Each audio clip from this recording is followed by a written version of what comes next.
0, 1. Let's get started.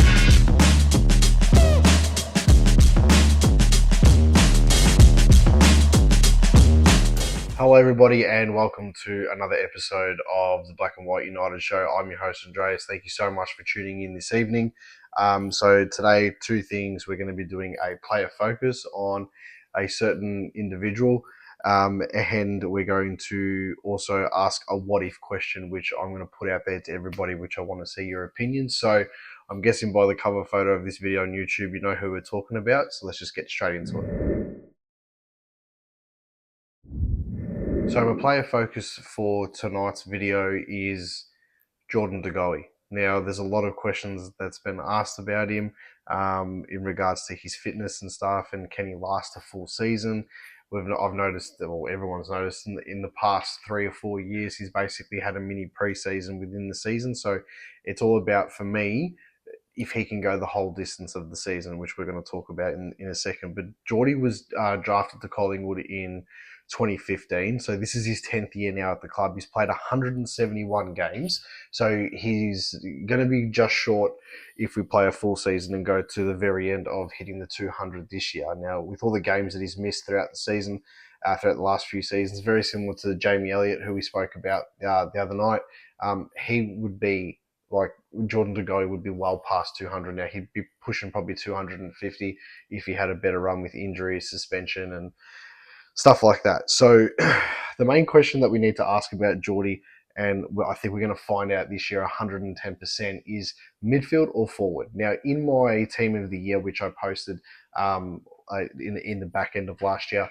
I put Geordie as like ruck rover centre, and I think he will start in that position.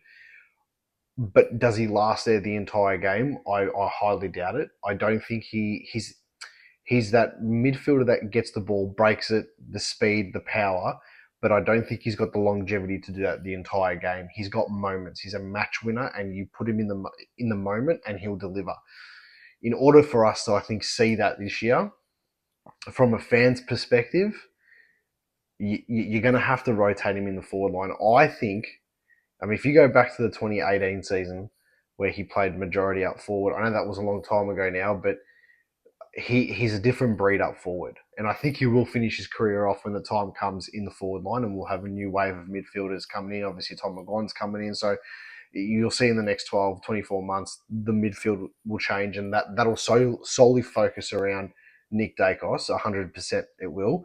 And Geordie, I think, is the piece that you take out and you put somewhere else to change things up, especially when Jamie retires. I think that position there is made for Geordie, but I mean, we'll see what happens there. So I think my personal opinion with Geordie this year is he'll start in the middle and then he'll go up forward, or he'll start forward and then he'll have times in the middle. I would like to see him start as a midfielder.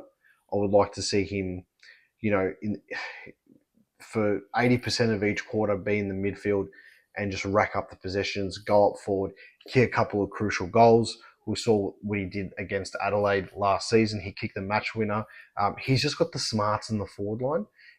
The question is, though, like, if you were to put Geordie in the forward line to start off with, that completely throws every opinion piece that every Collingwood supporter or every journalist has about our midfield structure, about our three talls, Jamie Elliott going in there, Bobby Hill going in there, Lockie Schultz going in there, Jordan GOEY going in there. I mean, it's stacked. And finally, I mean, how long has it been? Finally, we've got an absolute stacked potential forward line. So the biggest prediction, or the biggest burning question, is, can he go a full year? And this is the issue that we face with Geordie. If it's not an injury, is it something that happens in the off field?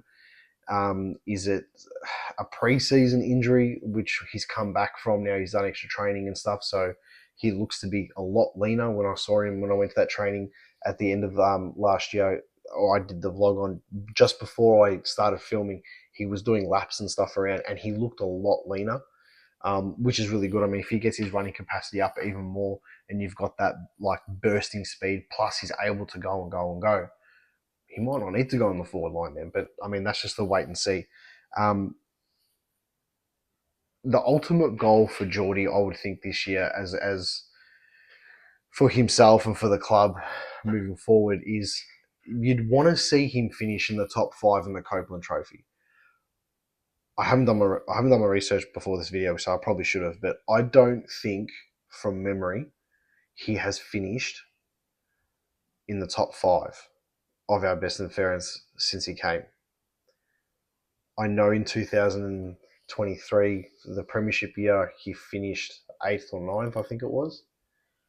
And then I think in 2018 he finished 8th. I think. So I think that might have been his highest finish, 8th in 2018 in that grand final season, which he played. He was awesome that whole year. His 2015 he won the Harry Collier Trophy. I'm pretty sure that's what it's called, for best first year player. So he's obviously, like, he's won awards in that sense, but when it comes to push and shove right at the end of the season, he hasn't hit that yet. I hate the comparison, Jordan De Goey, Dustin Martin, stuff like that. It's not. Dusty is, like, all Collingwood supporters like that say that, or AFL supporters in general that say that, they're delusional. Dusty's a generational thing, and like De Goey's not really in that league, I would think. But De Goey has the similarities in the sense of he can break a game open. He's a match winner. And that's the only similarity that I can see. But like accolades and stuff like that, you've got to throw that in the bin. Like Dusty's a class above in that sense there.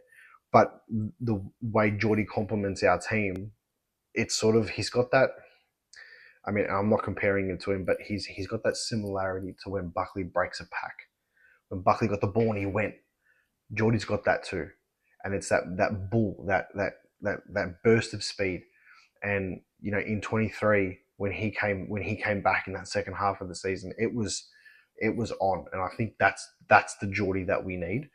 Now, we obviously know that against Carlton at the end of last season, he pulled his hammy, and I think the club made the right call to see him out for the rest of the year. If we had have made finals, it'd be a very, very different discussion. Like, do you bring him back, stuff like that, depending on how long in the finals you go. If we were sitting, for example, that game we were fighting for a top 4 spot instead of fighting for a top 8 spot. If we were fighting for a top 4 spot and we're guaranteed to play finals anyway, I mean, do you wrap him up in cotton wool and see, like, do we get the double chance? Do we don't get the double chance and stuff? Like, what would that situation be like? But, I mean, we didn't make the final, so we'll never know. But judging by the way that he is now, he probably wouldn't have been ready to play in the finals anyway. So my ultimate goal for Geordie, and this is why I'm putting him in the player spotlight for tonight's video, is the best Jordan De Goey makes Collingwood a premiership outfit. The best Jordan De Goey makes Collingwood the number 1 contender for the flag. You just got to get it on a consistent basis, and you'd want it building up. So then, when the time comes towards the last 6 weeks of the season, and you look at our fixture, and we've got a big last 6 weeks, those last few games leading into the finals, you want him to be just prime, like he's just done the preseason at the start of the year, like he's ready to go, and he's got his eye in, and he can tear a game apart. I mean, if you put him in the midfield, then, I mean, the way the players are going to have to go to him, everyone's going to be focused on Nick Daicos, and that's probably the best thing about Geordie's career at this point is Daicos is coming in, and I know this is not a spotlight on Daicos, but he's going to get the main midfielder, the main tagger. Geordie's probably next in line for that. If Geordie gets tagged, that's fine. Then you've got someone like Jack Crisp who's just going to steamroll him through. So have you got 3 gun midfielders that are going to have to shut down these guys, but then are going to have to play their own game? Not many clubs have that. They've got gun midfielders 100%, but to switch roles in every single different minute of the game and worry about my game, but I've got to worry about his game. And with Nick Dacos in the side now, over the last few years, if Geordie's fighting fit, he's going to break this game wide open. So I'm putting him in my spotlight. My goal for him, regardless of what happens this season, I want him to finish in the top 5 in the BNF and hopefully win it. Like, can you imagine if he won the BNF this year? That would be just next level stuff. So that's why he's in my player spotlight. So my last bit of this video tonight, I just want to throw a what if there. Now, I know I spoke a little bit about the forward line in the Geordie spotlight, if he goes up there and what happens, and obviously there'll be rotations and chops and changes, but I want to put this out there to Collingwood supporters because I've seen him train this pre-season. It was one of his first training sessions, and he looked like obviously a bit shaky, he was a bit nervous and stuff.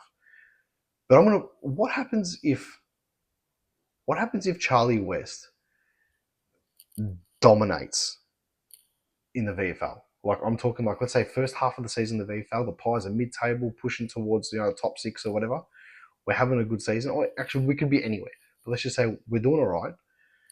And he's playing in the forward line, and he's clunking everything. He's clunking marks at full forward, clunking marks at centre half forward. He's running. He's kicking goals from all angles. He's doing what he was. Let's just say he's doing everything right. But our forward line in the seniors, in the AFL team, is 100% fighting fit, and we're dominating, right? Does he get a game? Do we wait? Do we hold back and say keep applying your trade in the twos, blah blah? But he's desperate for a chance, and there's no injuries. Do we put him in? And if we do, and this is the question that I put out there to the Collingwood supporters, if we do, who comes out of the forward line? Don't worry about Cox. Don't worry about Darcy Cameron. We'll take them out of the equation. We're talking about like Membry, McStay, Myercheck, Elliott, Hill, Schultz. What happens if that? It's a grouse problem, but what happens if he just all of a sudden this kid just comes out and he dominates? And that's what I'm hoping to see, because I reckon he was the steal of the draft, just quietly. But leave your comments. Tell me what you think. Call it as you see it. And as always, go the Pies.